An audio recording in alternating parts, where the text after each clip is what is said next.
Nature के करीब बैठकर आपने ये तो जरूर सोचा होगा कि वाह कितना खूबसूरत है ये, पर क्या कभी ये सोचा कि खूबसूरत बनते कैसे हैं?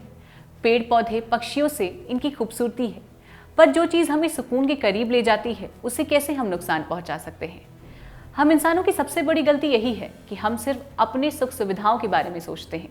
हमारी इसी भूल ने एक जलीय जीव का धरती पर रहना दूभर कर दिया है।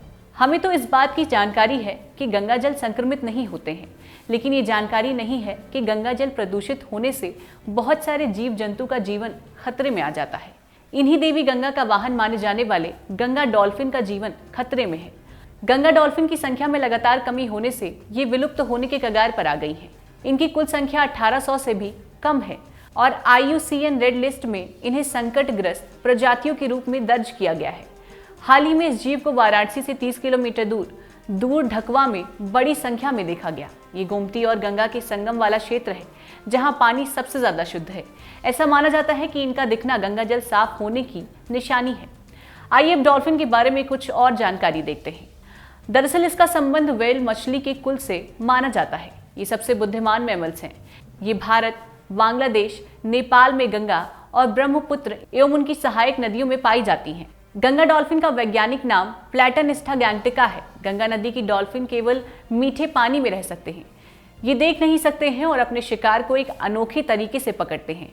ये एक अल्ट्रासोनिक ध्वनि निकालते हैं जो शिकार तक पहुंचती है। डॉल्फिन तब इस फोटो को अपने दिमाग में दर्ज करती है और बाद में अपने शिकार को पकड़ लेती है। अगर उत्तर प्रदेश की बात करें तो ये आपको गंगा के क्षेत्र में कहीं भी देखने को मिल सकती हैं, लेकिन बिजनौर बैराज से गढ़मुक्तेश्वर और गढ़मुक्तेश्वर से नरेरा बैराज, मेरठ, गाजियाबाद, मुरादाबाद, बुलंदशहर में इनका वास माना जाता है। ये गंगा के स्वस्थ होने का दर्पण है।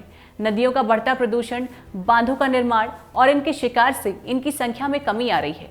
मछली पकड़ने के जाल में गलती से फंस जाने की वजह से गंगा डॉल्फिन की मृत्यु हो जाती है। मशीनों वाली नाव से बढ़ता शोर भी इनके स्वास्थ्य पर नकारात्मक प्रभाव डालते हैं, क्योंकि गंगेय डॉल्फिन का 80% क्षेत्र भारत की सीमा में आता है और ये विलुप्त होने के कगार पर हैं। इसलिए गंगेय डॉल्फिन को भारतीय वन्य जीव संरक्षण अधिनियम 1972 के तहत कानूनी संरक्षण दिया गया है। इन्हें बचाने के लिए ही 18 मई 2010 को पर्यावरण और वन मंत्रालय ने डॉल्फिन को एक राष्ट्रीय जलीय जीव घोषित किया। साथ ही साथ गढ़मुक्तेश्वर से नरौरा तक 86 किलोमीटर की दूरी को रामसर साइट के रूप में घोषित किया गया। साल 2019 में प्रोजेक्ट डॉल्फिन भी लाया गया। साल 2022 में 5 अक्टूबर का दिन राष्ट्रीय डॉल्फिन दिवस के रूप में मनाए जाने की घोषणा भी की गई। बिहार के पटना में डॉल्फिन से संबंधित ज्ञान को बढ़ाने के लिए एशिया का सबसे पहला डॉल्फिन शोध केंद्र भी खोला गया है। मेरठ में देश का पहला डॉल्फिन ब्रीडिंग सेंटर बनाने की भी तैयारी की गई है। लगे हाथ आपको बताते चले कि दुनिया में डॉल्फिन की 36 प्रजातियां पाई जाती हैं। आज के हमारे इस वीडियो में बस इतना ही, पर आपको ये जानकारी कैसी लगी कमेंट बॉक्स में बताना बिल्कुल ना भूलें। देखते रहें और करते रहें बातें यूपी की। नमस्कार।